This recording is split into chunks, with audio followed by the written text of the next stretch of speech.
Shalom. Let us give all praise, glory, and honor to Yahweh, Bahashem, Yahweh Shai, Bahashem, Rachak, Dash. Double honor to our elders and apostles, great millstone, and to the hopeful elect, which is 130 you so-called Negroes, Latinos, Native American Indians, West Indians, and Haitians of the children of Israel, and the speckled bird as well, of the children of Israel. 130 you, Shalom. Peace and salutations be unto you. I just want to go into another lesson, going to preparing the kingdom, pretty much, which starts with the men of Israel, and it goes down to their counterparts. As you look at these women's faces, you see that they're lost, confused, at their wits' end, and are, just destroyed and need a sense of hope, a sense of love, a sense of truth. And the sad thing about it is the truth is not convenient. The truth is not convenient. And most women in these days and times, and most niggas, most men and women are used to a sense of convenience where they can have things their way, but life is not based on a commercial from Burger King. I'll just say it like that. Life is not a commercial based on life is not based on a commercial from Burger King. You can have it your fucking way. It's get in line, get in order, get straight. And even with the Bible, the Lord is telling his people to get in line, get in order, get straight. What's that precept? It says, order thy house. Let's start there.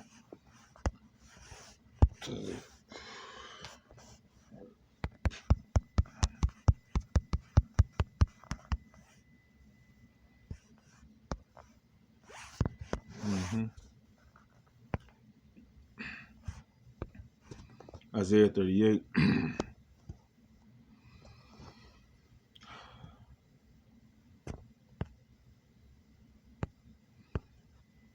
Verse 1.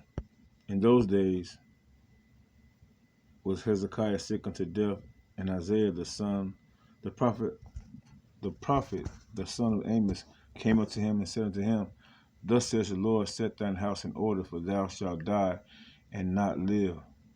All right. That's the thing. Set your house in order. Get everybody on the path that it's supposed to be on. Let everybody know. Like, as a dying man, you let your children know. You let your sons know. It happened to me with my father. My father sat me and my brother down. He told us what he did, what he commanded of us, what he demanded of us as young men, 13 to 14 years old. And within a year or two, he passed away. Well, I say within a year. Yeah, within a year he passed away. And the thing is, a lot of people are about to die. And the Lord's telling you to get your house in order. Because we're in those times. The thing is, for the elect, 1/3, if you be a part of those that get martyred or have to, be taken out in this time because the Lord want to show you mercy, that's in Isaiah 57, No man lay it to heart. That some men are taken away from the earth or from the danger to come, from the trouble to come. That's Isaiah 57. I remember that one.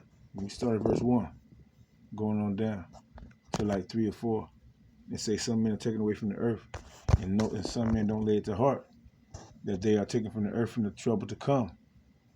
The Lord going to have mercy on a lot of people. It might be in a subtle way, but you don't even understand, or you don't really feel that what they call it, the sting of death. But that's only if you really spiritually inclined to Yahweh Shai Shai. All right, but I want to jump down because there's a point in here where it goes into I think it's verse 9. Verse 9, it says, the writing of Hezekiah, king of Judah, when he had been sick and was recovered of his sickness, I said hold on. So it's before then. Yeah. Here we go. Verse 4, then came the word of the Lord to Isaiah, saying, Go and say to Hezekiah, Thus says the Lord, the God of David, thy father, I have heard thy prayer. Right? Because Hezekiah prayed. Hezekiah prayed. And how many people out there really praying to Yahweh Shema Shah? You got people praying to Krishna. You got people praying to Buddha. You got people praying to Jesus Christ. The letter J didn't come about to the 1500s. It's a false name. It's a false deity. You have been deceived by Esau Edom, the so-called white man. He deceived you with that name, that title, that label that they put on. He covered the faces of the judges thereof, right? And he said, Hezekiah, verse 2 of 38 Isaiah. Then Hezekiah turned his face toward the wall and prayed unto the Lord and said, Remember now, O Lord, and beseech thee, how I have walked before thee in truth and with a perfect heart, and have done that which is good in thy sight. And Hezekiah wept sore. Then came the word of the Lord unto Isaiah, saying, Go and say to Hezekiah, Thus says the Lord, the God of David, thy father, I have heard thy prayer. I have seen thy tears. Behold, I will add unto thee days, 15 years. The Lord controls all things, and that's the power of Yahweh Shema Shah. I wish I would have did that lesson earlier. There was some bullshit going on. Anyway, when you understand who the God of the Bible is, which means the power of the Bible, the author of the Bible, his only begotten Son is in the volume of the book. The Savior of Israel, Lord, wasn't our Savior. Yahweh Shah is in the volume of the book from Genesis to Revelations. And with that, he has the ability to add years unto us, to slow down days, to speed days up for the elect's sake. This is the power that the Israelites, that the hopeful elect of Israel is serving in these days and time, beginning to understand the fear of the Lord, this knowledge, this wisdom. When you open up a book, you open up a book to obtain wisdom, to obtain knowledge. To obtain knowledge. And then you acting on that knowledge is what brings or what makes you wise. You acting on that knowledge is what makes you wise. Right? I don't want to go too far, too deep into, Hezekiah. The part was this. Isaiah 38:1 again. In those days was Hezekiah sick unto death. And that could go into how Israel is sick. The whole head is sick. The majority of our people are sick. Yahweh Shah said, I come not to heal those that are already healed, but I come to heal the sick. We was lost. The thing is, the majority of our people want to remain sick. They want to remain lost. They want to remain in the congregation of the dead. They don't want no knowledge. They don't want no wisdom. And it's going to take, for most of our people, it's going to take a life-threatening or out-of-body experience. I bullshit you not. I'm sure a lot of people that's in the truth right now, they have had a life-changing experience or out-of-body experience, to where the Lord is like, hey, this me here. The Lord is showing them, hey man, this me right here. I could take you. You think your flesh ain't shit, but I could take your spirit up out your flesh. Who you think you dealing with? And through those measures, the Lord has humbled a lot of his people. But there's a lot of people that has died because the Lord has given them plenty of signs, but they haven't hearkened to the voice. They don't hearken to the voice. Again, Isaiah 38:1. In those days was Hezekiah sick unto death. And Isaiah, the prophet, the Lord going, how was that precept that go into, a lung disease, and I'm gonna come back. Give me 1 minute. I gotta get this.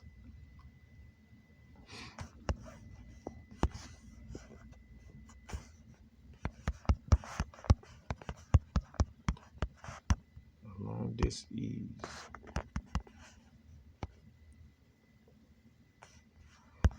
Right, the physician. It's gonna get that bullshit, ain't it? You gonna give me that bullshit? I knew it. That's crazy, man.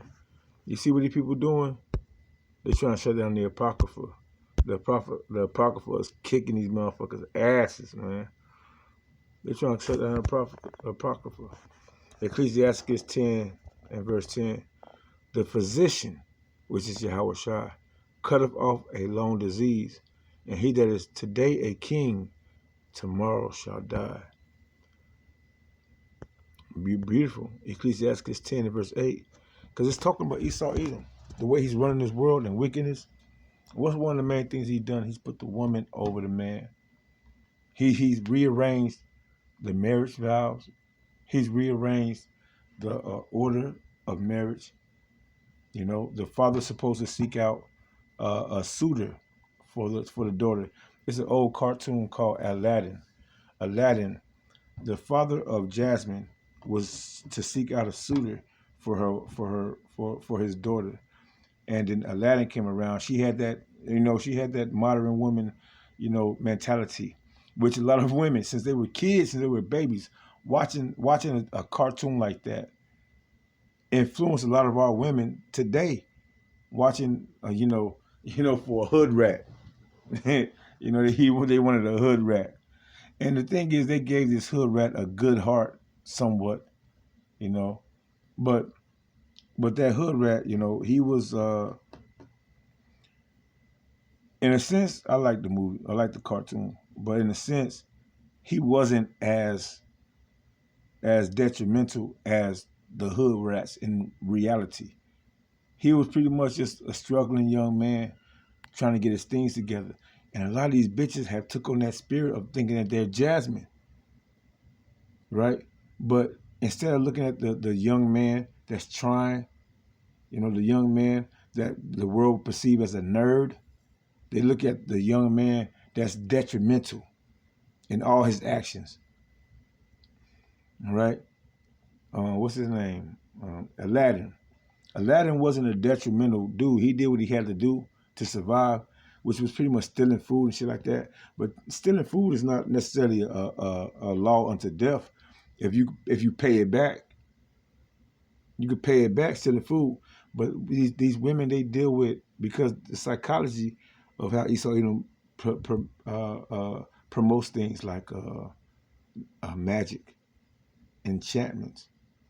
And he used mediums like cartoons, music, programming, television programming, magazines. This whole time, this devil had put a magical spell upon the whole world. Actually, the wine of the cup of the wine of Babylon. And since our childhood, he has conditioned us to live a false life that destroys the honor, the respect, the understanding of the God of the Bible, the power of the Bible, whose names are Yahweh and Yahweh Shah, the Heavenly Father and His only begotten Son. All right. Verse 8 in Ecclesiastes 10, because of unrighteous dealings, injuries, and riches gotten by deceit. So through all of his magic, all of his philosophies, all of his deception, it's unrighteous. It causes injuries, lies, and deceptions. The natural way of a man and a woman getting together is not jumping a broom or getting a ring, a man getting on his knees.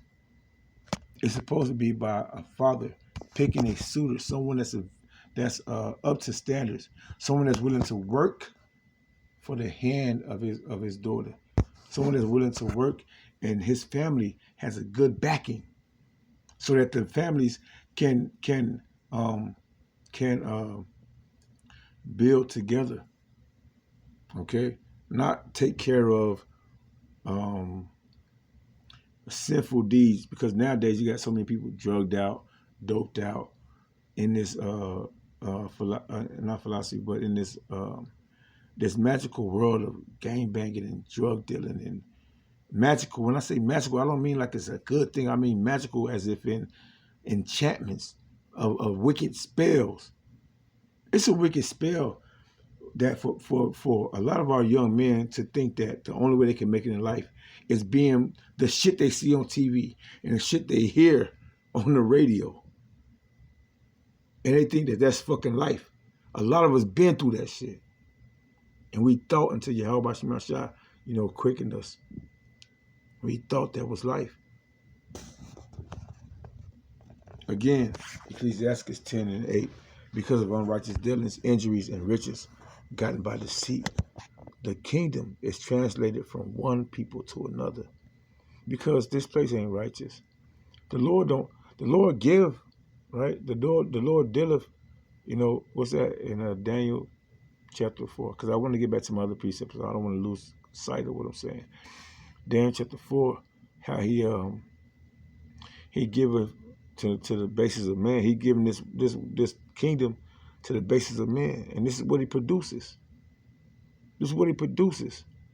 Unrighteousness, injuries. This bitch ass nigga Esau Edom get paid off for injuries. Funeral homes, hospitals, ambulances, fire trucks. He get paid off this shit. He loves to see blood spill. Continuing, verse 9, it says, why is earth and ashes proud? There is not a more wicked thing than a covetous man. Esau Edom is that covetous man. He wants everything. His spirit is insatiable. For such a one setteth his own soul to sell, because while he liveth, he casts away his bowels. And that goes back to him giving up his birthright. Esau Edom the wicked. While he liveth, for a morsel of meat, if he would have been patient, he could have found something to eat. But that nigga out there, he has no vision. Anyway, so he cast away his bowels. He gave away his heritage. Verse 10, the physician, which is Yahushua, cutteth off a long disease. That long disease is this man that's ruling, this kingdom that's being ruled by a wicked ruler. And he that is today a king, tomorrow shall die. And that's the actual that's current world events. Because today Esau Edom is a king, but tomorrow he shall die. Tomorrow he shall die. I'm going to jump down to verse 12 because that's a good thing as far as understanding why. The beginning of pride is when one departed from the Most High and his heart is turned away from his maker. All right, and that goes back to Esau Edom being a proud man. All right, go to Habakkuk chapter 2. You can start at verse 1, go down to verse 5. Those 5 verses engulf the spirit of Esau Edom, the so-called white man on the earth. And one more precept before I continue to let this lady go into it, because she got a lot to say. But hopefully this might catch up. It's 9 minutes. This lesson or this this video is 9 minutes, but we could easily get 30 to 45 minutes out of it. All right, let me see. And children are their oppressors.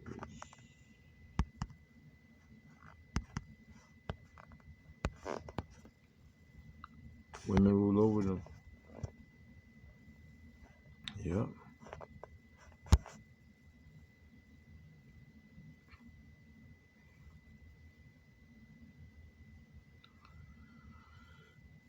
All right. Isaiah 3 and verse 12. As for my people, children are their oppressors.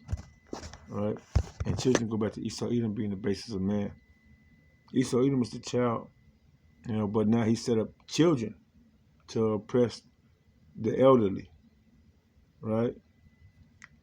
Let me see if I can find that precept.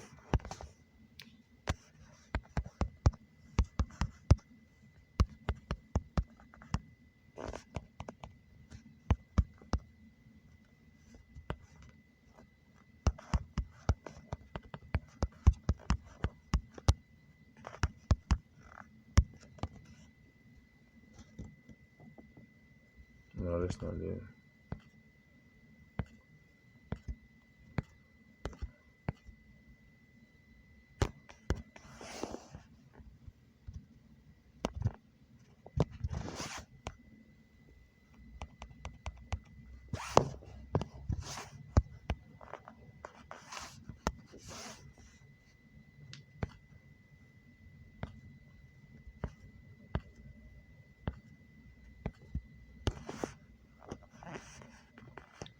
that's not it. Anyway, Isaiah 3:12.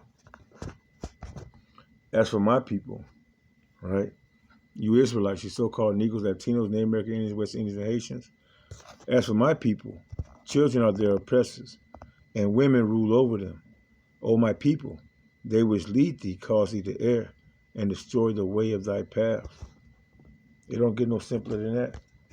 In every ghetto, you got a household ran by women because Esau Edom put out the decree back in the 70s and the 80s, especially throughout the 90s. He put out the decree, welfare, child support, take away the jobs,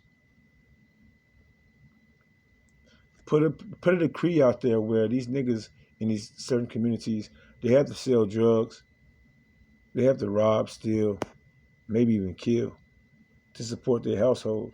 If they can't do that, if they can't become a thug or a gangster or a pimp, then just let them starve to death. But if they do become a gangster, thug, and a pimp, we're going to lock them up. One way or another, we're going to erase the man. We're going to take the man. We're going to bind up the strong man and infiltrate the house. That's what the fuck we're going to do, is what Esau Edom said. That's what this beast system said. That's what the whore said. America, Babylon the Great. That was an unrighteous decree. Those were the injuries. And that's why this kingdom is falling down right now. And whoever don't wisen up, they're going to fall down with it. As for my people, children are their oppressors, and women rule over them. O my people, which lead thee, cause thee to err, and destroy the way of thy paths. One more precept, and then I'm going to hit the, because I want her to, she's going to speak. I'm going to give her at least 15, or like at least 3 to 5 minutes, because she's going to cook.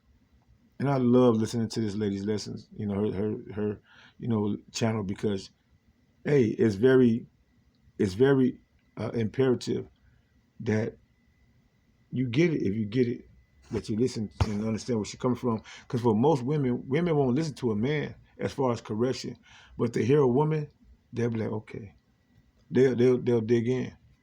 So let's eat. What's the other piece I want to get?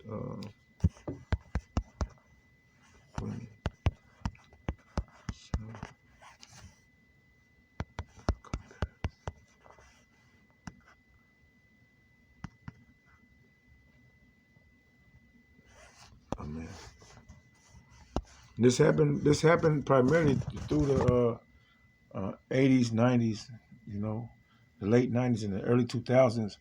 This was the height. This was the pinnacle, right? This was the pinnacle. It was the Lord's doing. Jeremiah 31:22. How long wilt thou go about, O thou backsliding daughter? For the Lord hath created a new thing in the earth. A woman shall compass a man. Now the Lord is telling you, now this is to the Israelites, period, starting with the men of Israel. But the Lord is bringing them, is starting up the men of Israel to be back in the forefront. How long you go about? The men are starting to stand up. The real men that signed the crown for the abomination that's done in this place. And you have women that's taking heed and paying attention.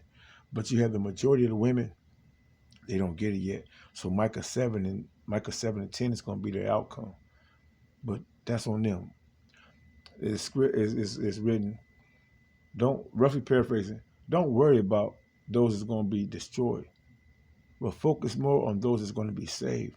And that's what our duty is, to present the fear of Yahweh Shema Shah, that it may save, that it may pull a brother or a sister out of the fire. Jeremiah 31:2. How long wilt thou go about, O thou backsliding daughter? For the Lord hath created a new thing in the earth. A woman shall compass a man.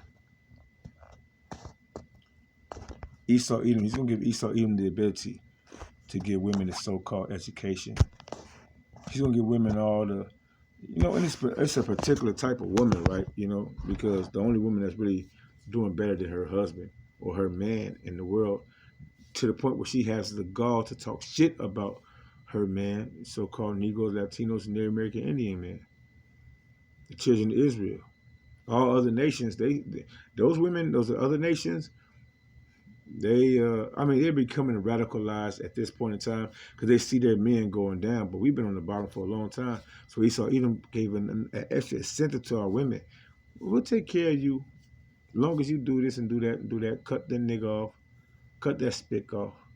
Cut that wetback off. We got you. And now it's all coming to an end. Right? With that, I'm going to let this lady cook. Because she has really good videos, man. Matter of fact, I want to give you a thumbs up. 570. Can't beat it. I love it. With that, I hope you are edified. When I need to proceed to come in, I will. But just check out what this lady has to say. And subscribe to her channel, you know. She has really good content. Eye-opening content. So let's get it. Salakia. Fair use only, fair use only. Fair use only. Let's go.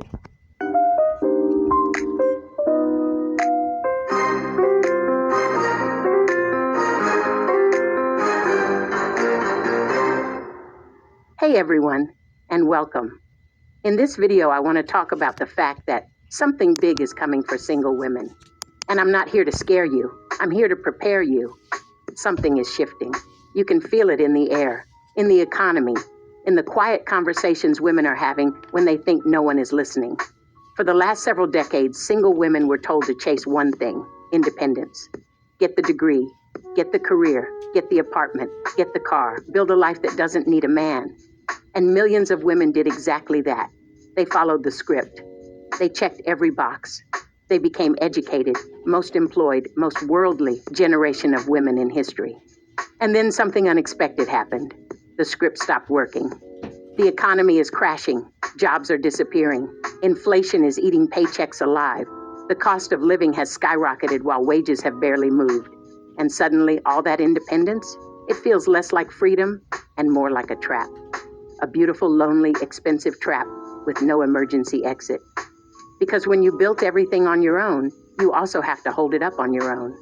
And right now, a lot of women are realizing that their shoulders were never meant to carry this much alone. That's where the great female reset comes in. We're about to see a massive shift in how women think about their lives. Because the Creator is forcing them. The old playbook: delay marriage, prioritize career, live for yourself, figure out the rest later. That playbook is burning in real time. And women are starting to wake up. They're starting to ask different questions. Not, how do I make more money? But who's going to be there when the money runs out?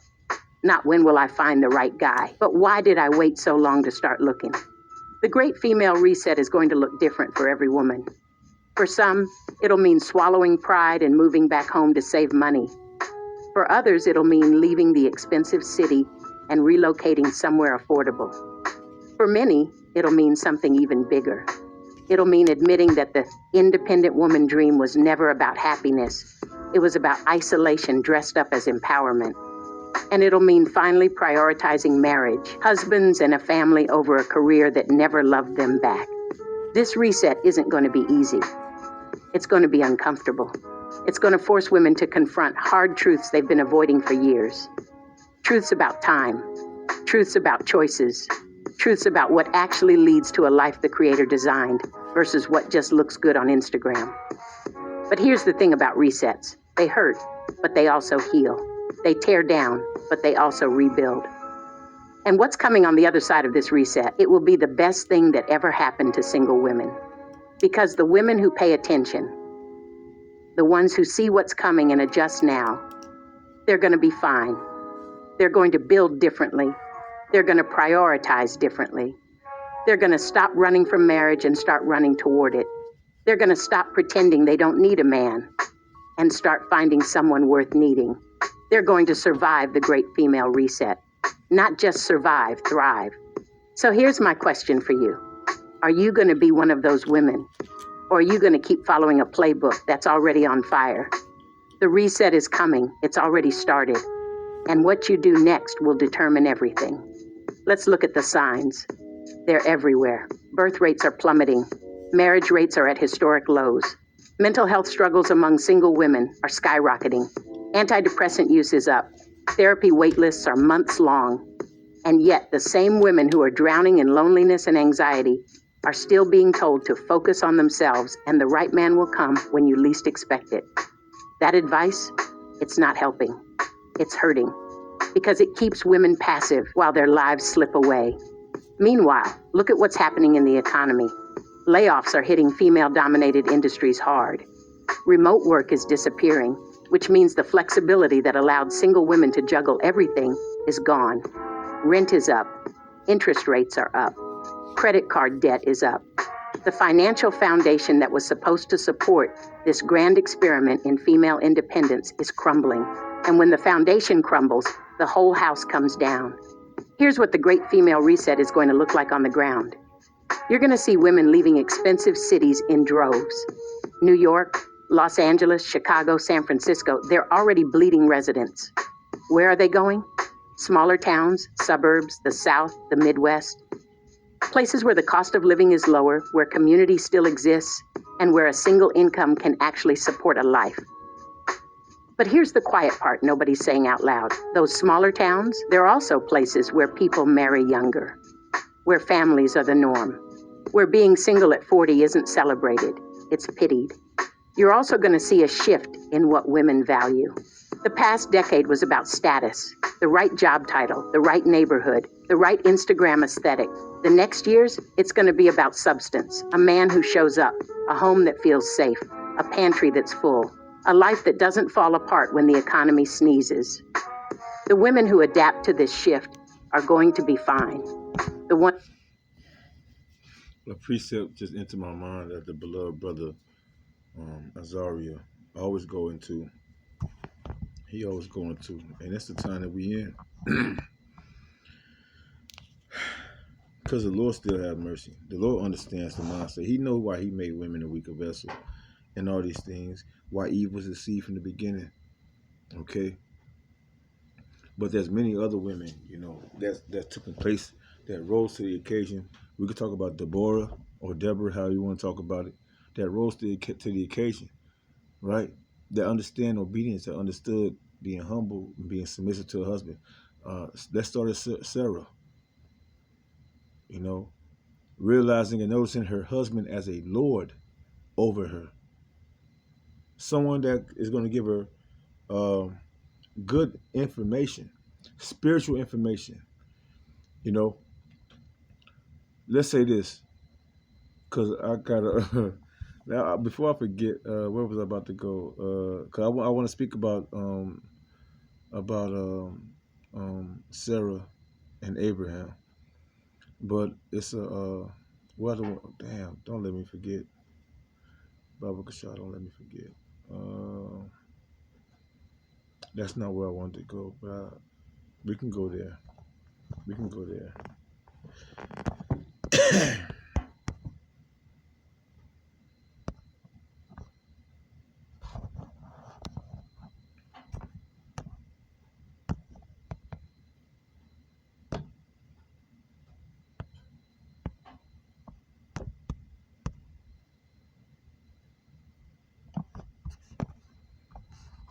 All right.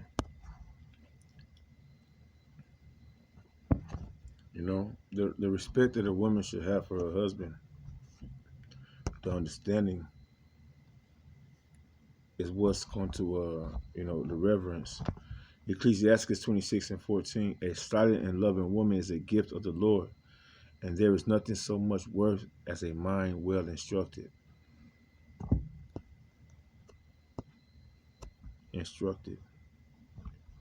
Web search. Oh, I should just put it right there. It's okay.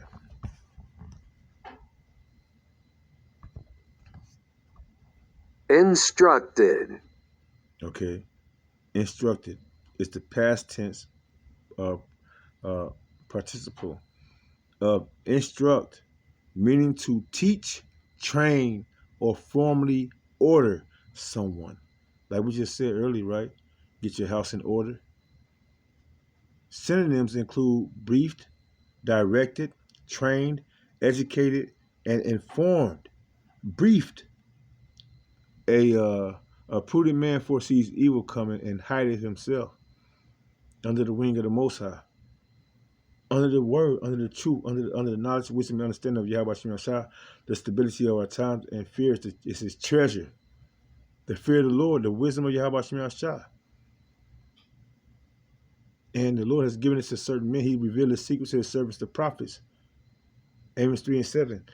And the men is humbly putting the knowledge out there, the instruction of the Lord out. It's not our instruction, man. It's Yahweh Shem Yahshua's instruction how to order your steps. All right. It is used as a verb. Verb goes into action. She instructed them well. The instructed team followed the plan. And that's what needs to be done these days and time. The instructed team followed the plan. Yahushua has a plan. He has an order that's being set up right now before all hell breaks loose. And it's to seek him. It's to hear him. It's to obey him.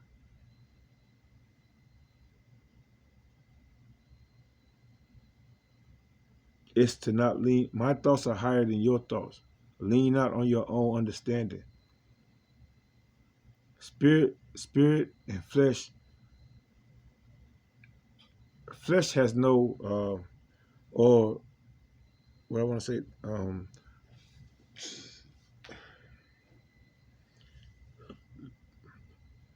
it's a complicated concept that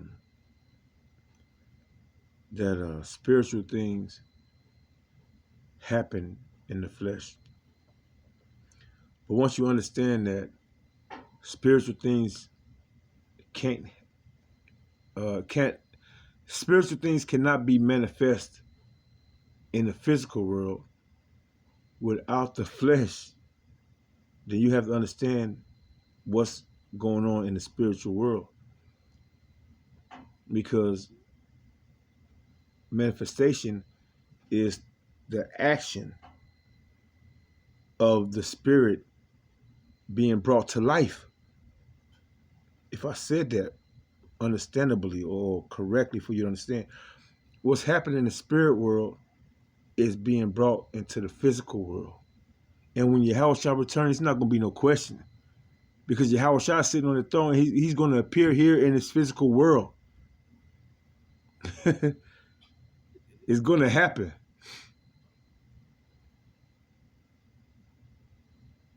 But the men of the Lord see things spiritually, and of course we understand the woman being the weaker vessel. Her faith is not up to par, and at the end of the day, a lot of women are going to just have to understand. I'm just going to have to understand that I'm the weaker vessel, and I'm just going to listen to a man, specifically if it's a man of the Lord. But you got to do your research too. You got to understand who's a man of the Lord. You got to study, show yourself approved too, sister. And to my wife, you got to understand. To my rib, you got to understand. You got to study, show yourself approved too. And shit, hey, it is what it is at the end of the day. The Lord judges all things. But this is the great female reset, to where you got to make sure your next decision is your best decision according to the spirit and not by the flesh. I want to get back to, where was I at?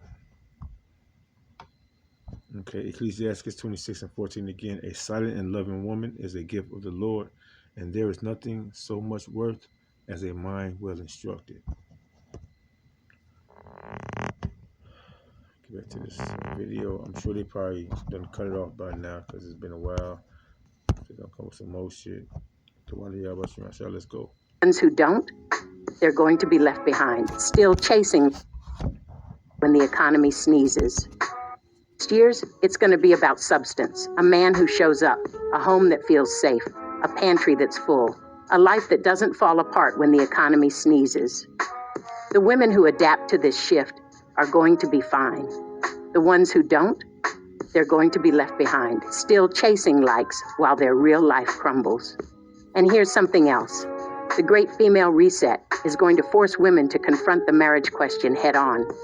For years, marriage was treated as optional, a nice to have, something to get to after the promotion, after the travel, after the self-discovery.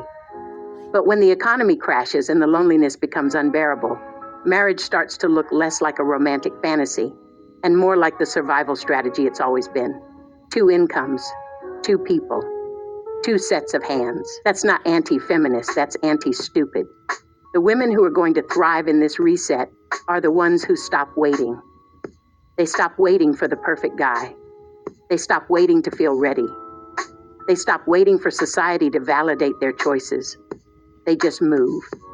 They start looking for a husband like their life depends on it, because it will. They start building a home, not just renting an apartment. They start stocking a pantry, not just ordering takeout. They start acting like adults, not girls on an endless vacation. And yes, this reset is going to be painful for some, because it means admitting you were wrong. You were wrong to delay, wrong to prioritize the wrong things, wrong to believe the lie that you could have it all by yourself. That kind of admission stings. But here's the thing about hitting bottom. The only way out is up. And the women who can say, I made a mistake and now I'm changing course, those are the women who will look back on this reset. I like that. I like that. She said the only way out is up. The only way out is up. And we know that this kingdom is being taken down. As we read previously, how this kingdom is going to be translated from one to another because of unrighteous dealings, because of injuries, right? Because of deceit, because of riches gotten by deceit. And this is that kingdom. Riches gotten by deceit, injuries, unrighteous dealings. This beast system from Rome to America, it's going down. All the lies that the devil has told you is melting. The Lord is offering you his hand, salvation. Look up. Look up.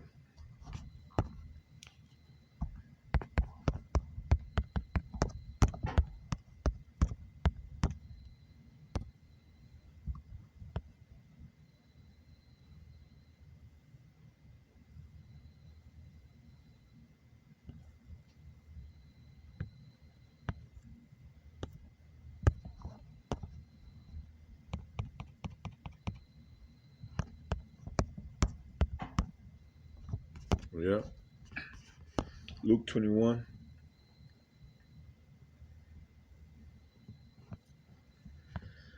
Luke 21 and verse 28. And when these things begin to come to pass, look up and lift up your hands, for your redemption draweth nigh. Lift up your hands, your heads, Salakia. And when these things come to pass, let me see if I can open it up. Luke 21, and I want to start at verse, I want to say 27, 28, 26.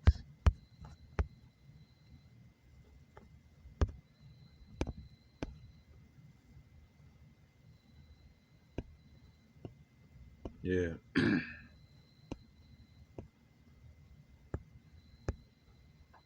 Verse 26, it says, matter of fact, no. I'm going to get deep. Let's go ahead. 23, it says, but woe unto them that are with child, and to them that give suck in those days, for there shall be great distress in the land, and wrath upon this people. Matter of fact, no, let's go ahead. Verse 22, it says, for these be the days of vengeance, that all things which are written may be fulfilled. All right. What's written in the scriptures about these days that we living in? Jacob's trouble, the MOTB, earthquakes, famines, the Lord taking away the staff and the stay. Right? Nation rising up against nation, World War III, MOTB. For these be the days of vengeance, the four sword judgments, right? The teeth of wild beasts, famine, the sword, desolation or disease.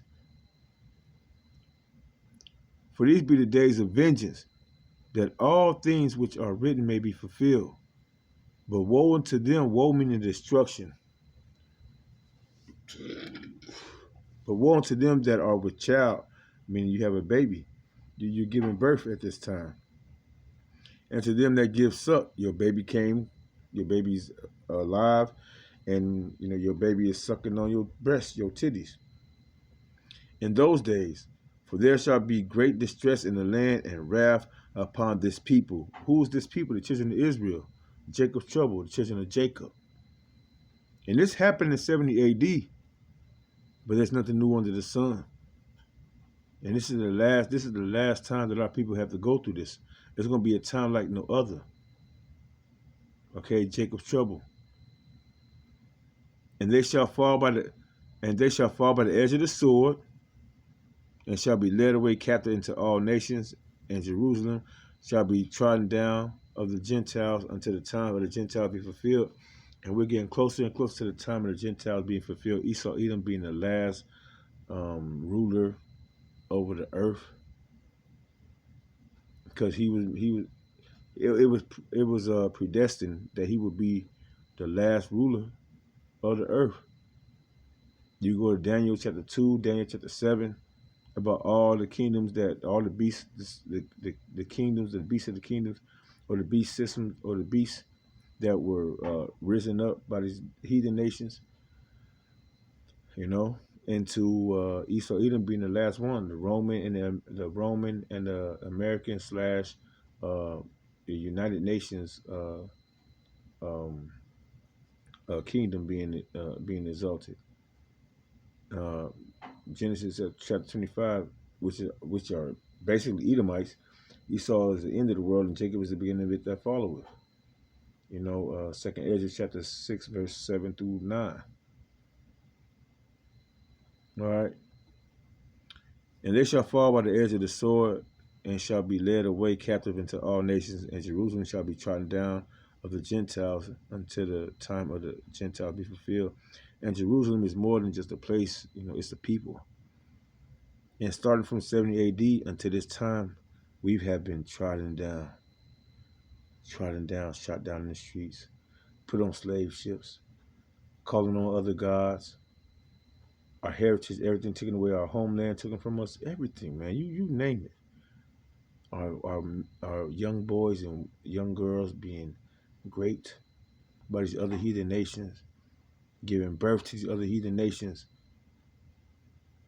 What that in Matthew where it say how an enemy has come in and done this and plant their seeds inside of our women, our babies, and brought forth monsters.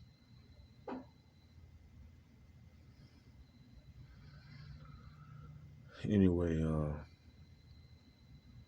verse 25, and there shall be signs in the sun, and the moons, and in the stars, and upon earth distress of nations with perplexity, the sea and the waves roaring, men's heart failing from fear, and for looking after those things which are to come on the earth, for the powers of heaven shall be shaken.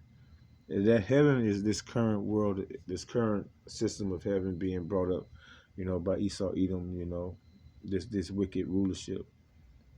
This is their heaven, and this is our hell for the righteous, because this is a wicked world. A wicked world to the righteous is hell, because we don't know where to go. As is written, you become a prey when you seek what's right.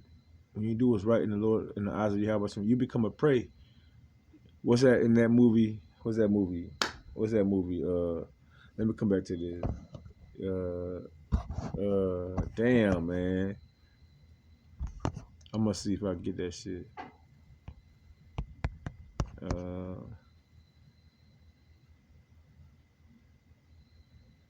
I want to pull a clip out, but they're gonna talk some shit.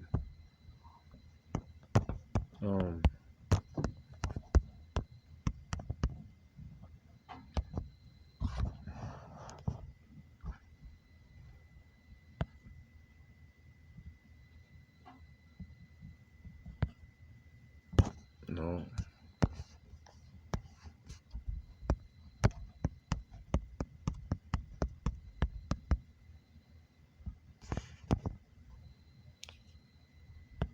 Yeah, there we go.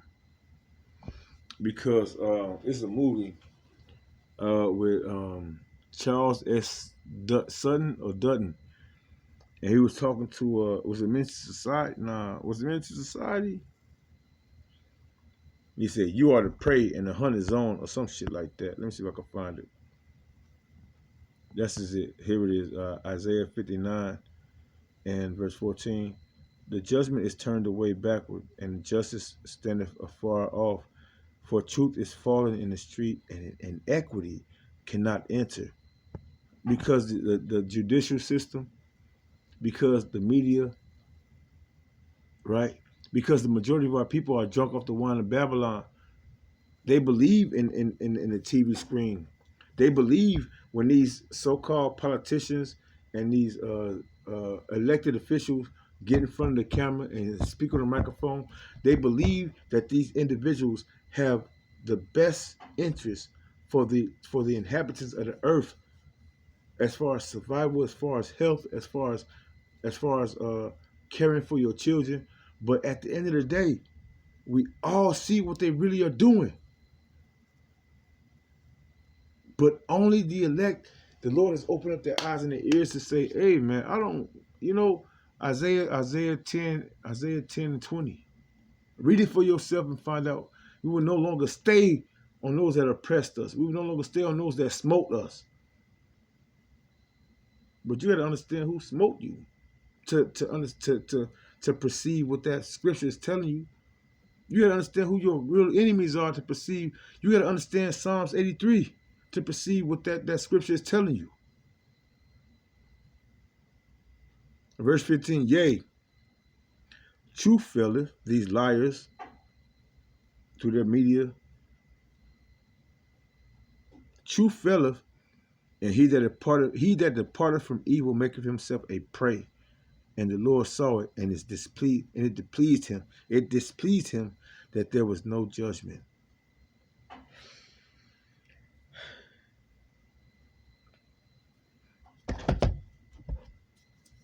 Therefore, the Lord is going to set up a standard. The Lord is going to set up a way to escape for his elect.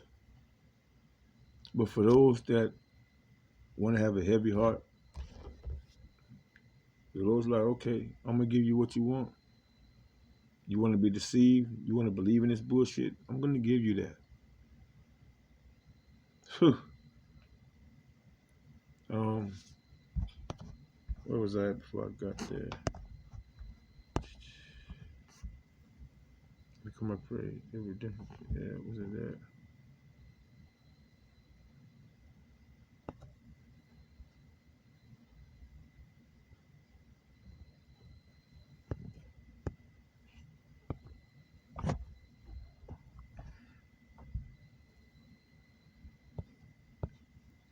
Luke 21 and 28 again. And when these things begin to come to pass, look up and lift up your heads, for your redemption draw nigh. You know, your redemption being bought back by Yahushua in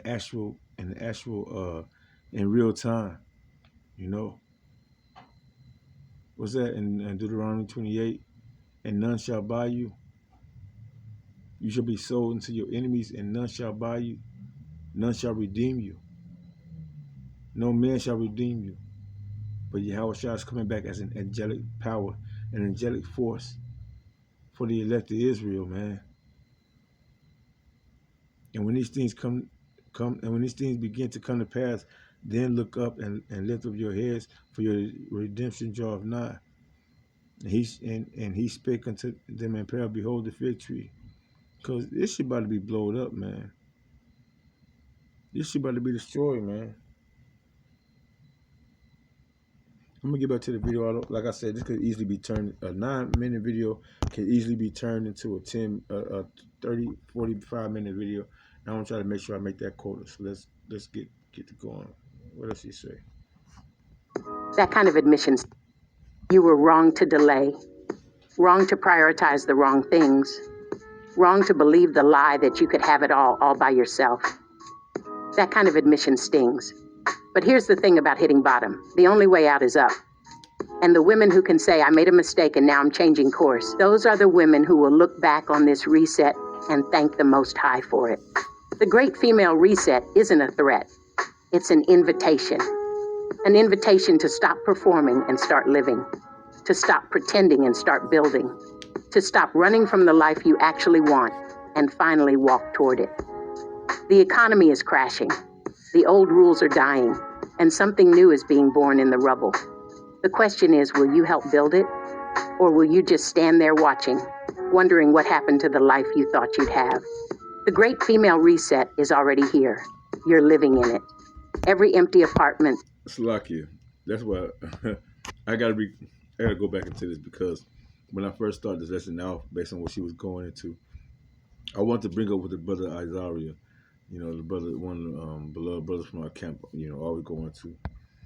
And I wanted to bring this out because this is the time that needs to be understood by you women.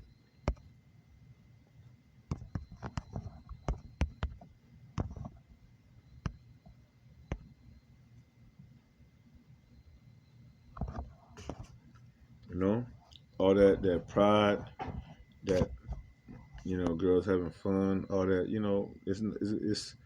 it's no, that time is over, and it never should have been, but the Lord set it up for it to be, the Lord said that we would go through that as a part of the curses. But Jeremiah 9:17 it states, thus says the Lord of hosts, consider ye and call for the mourning women. These are the ones that's going to get it, as she's saying. The women that's mourning, right? It's at Ecclesiasticus. I'll be forgetting chapter 3 and chapter 7. To be in the house of mirth, to be in the house of mourning, Slakia. To be in the house of mourning and not in the house of mirth. Mirth is about having fun and partying and getting recognition for bullshit. The house of mourning is to be submissive, to be to have a humble and contrite spirit, to be genuine. Actually to be real. To be real. A lot of these people that's just all partying, they some fake ass motherfuckers. They look like they got it all going on, but behind the scenes they be crying and begging motherfuckers to help them do this and that. But other than that, when they can get a chance to fake some shit, that's all they fucking do. That's the house of mirth. The house of mourning is where the real motherfuckers at. Whether you fuck with me or not. I'll struggle. I'll be okay. I know how to make something out of nothing. With them fake ass motherfuckers always begging motherfuckers for something, but they ain't got shit. They ain't got 2 pennies to rub together. They ain't got a pot to piss in or a window to throw it out of. But they're going to try to make shit look good while they smelling and it's a delusion. Jeremiah 9:17, thus says the Lord of hosts, consider ye and call for the mourning women, the real ones, that they may come, and send for cunning women, that they may come. Cunning, what's that word cunning mean? Cunning. Cunning folk. I said cunning women. Cunning folk, also known as folk healers or wise folk, were practitioners of folk medicine, helpful, folk magic or divination. Yeah, okay, yeah, in the Europeans, yeah, I'm sure they thought about shit like that. Yeah, the cunning folk. The synonym for the word cunning folk.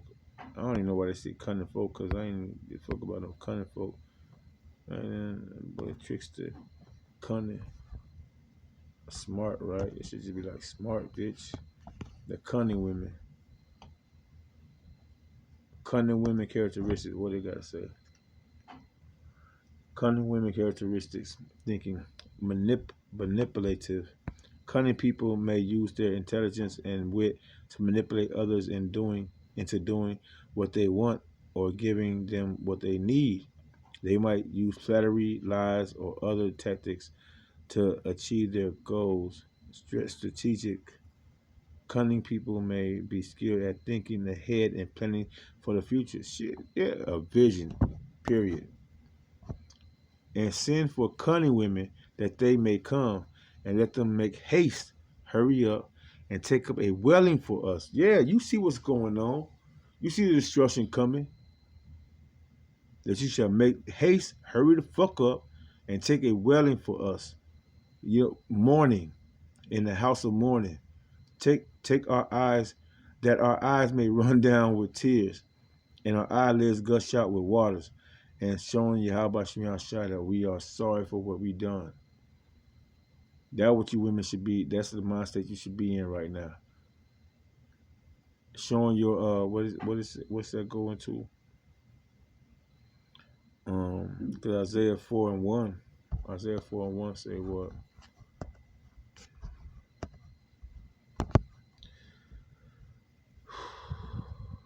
I don't want to go there.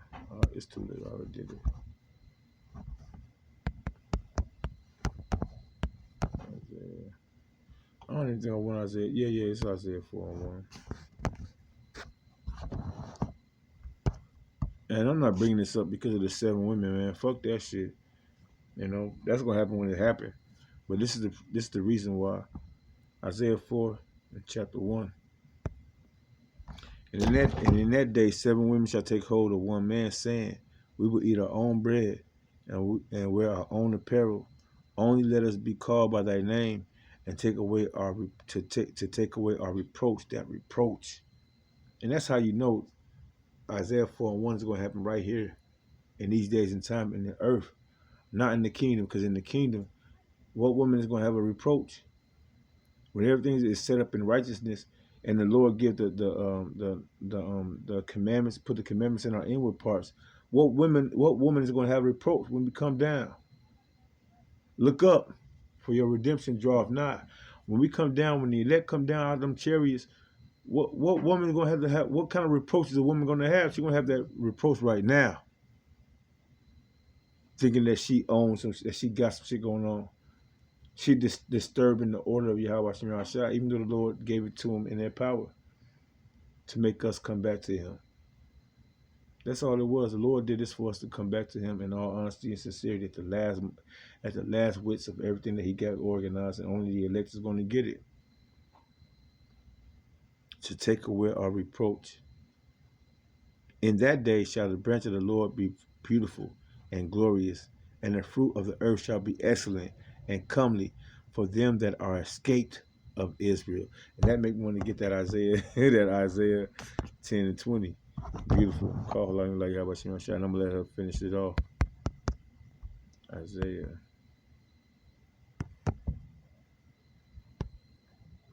10. Escaped of the house of Israel. Isaiah 10:20. It shall come to pass in that day that the remnant of Israel, 130 so-called Negroes, Latinos, Native American Indians, West Indians, Haitians, and the rest of the speckled bird, that the remnant of Israel, and such as are escaped of the house of Jacob, shall no more again stay upon him that smote them, but shall stay upon him, or stay upon the Lord. And that word stay means trust. But shall trust in the Lord, have faith in the Lord, give their life for the Lord, Yahweh Shemiah Shai. You will not take the MOTB because the Lord said not to.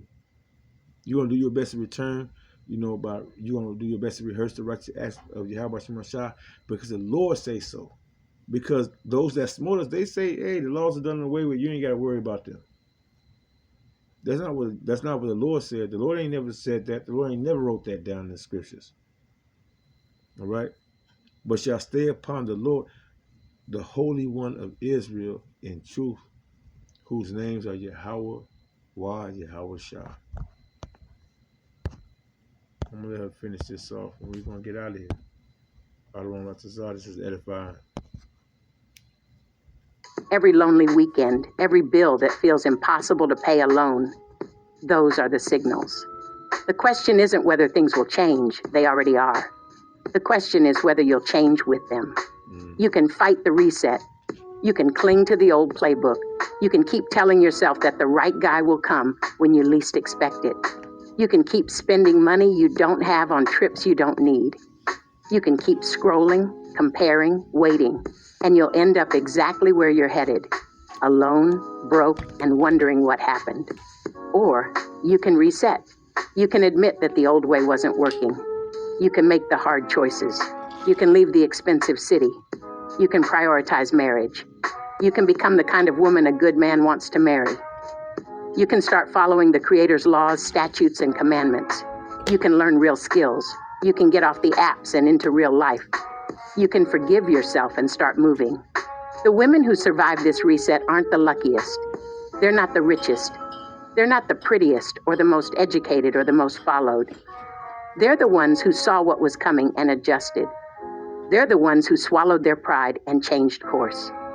They're the ones who chose building over performing, picked a man that knows the Father over isolation, a real life over a pretty one. That can be you, but you have to start today. The great female reset is happening with or without you. My advice, don't get left behind. This wicked world is not going to get better because we are in the last days. Become the woman the Most High designed you to be. Reset, rebuild, and rise with your husband. See you in the next one. Hey man, that's why I like. That's why I love her content. You know. Hey, shit.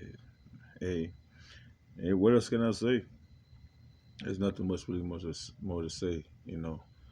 With that, I hope this lesson is edifying to the hopeful. Because this is kingdom building. You know. This is kingdom building, and it starts with the man first and foremost, right? Getting his house in order, his body, his self, his mind, his spirit. Focus on Yahweh Shema Shah. And then how can I say that? Like, because we know that Paul told us, even though you have wives, be as though you don't have none, because our focus is on Yahweh Shema Shah, our head, pursuant to Corinthians, First Corinthians chapter 11. Yahweh Shah is our head, and things should get in order from there on out. Because when Yahweh Shah come back, he's going to know those that's faithful to him and his word. And he's going to see those that, like he said, we called on your name. We did everything in your name. Lord is going to say, I don't know you. You ain't do things the way I told you to do. You did things based on your own understanding. Long story short. But anyway, the great female reset. Only the elect women are going to get it and gravitate to it and understand it. But the rest of you women, you're going to seek, or you're going to see, you're going to be involved in Ezekiel chapter 9. Anyway, with that, I'm going to close out, giving all praise, glory, and honor to Yahweh, Ba'ashem, Yahweh Shai, Ba'ashem, Kodash. Double honor to the elders and apostles of the great millstone. And to the hopeful elect, peace, salutations, and endure. Yahweh, Yahweh Shai, Batazah, endure. Kwame Sharala, Wa Ababa Ball.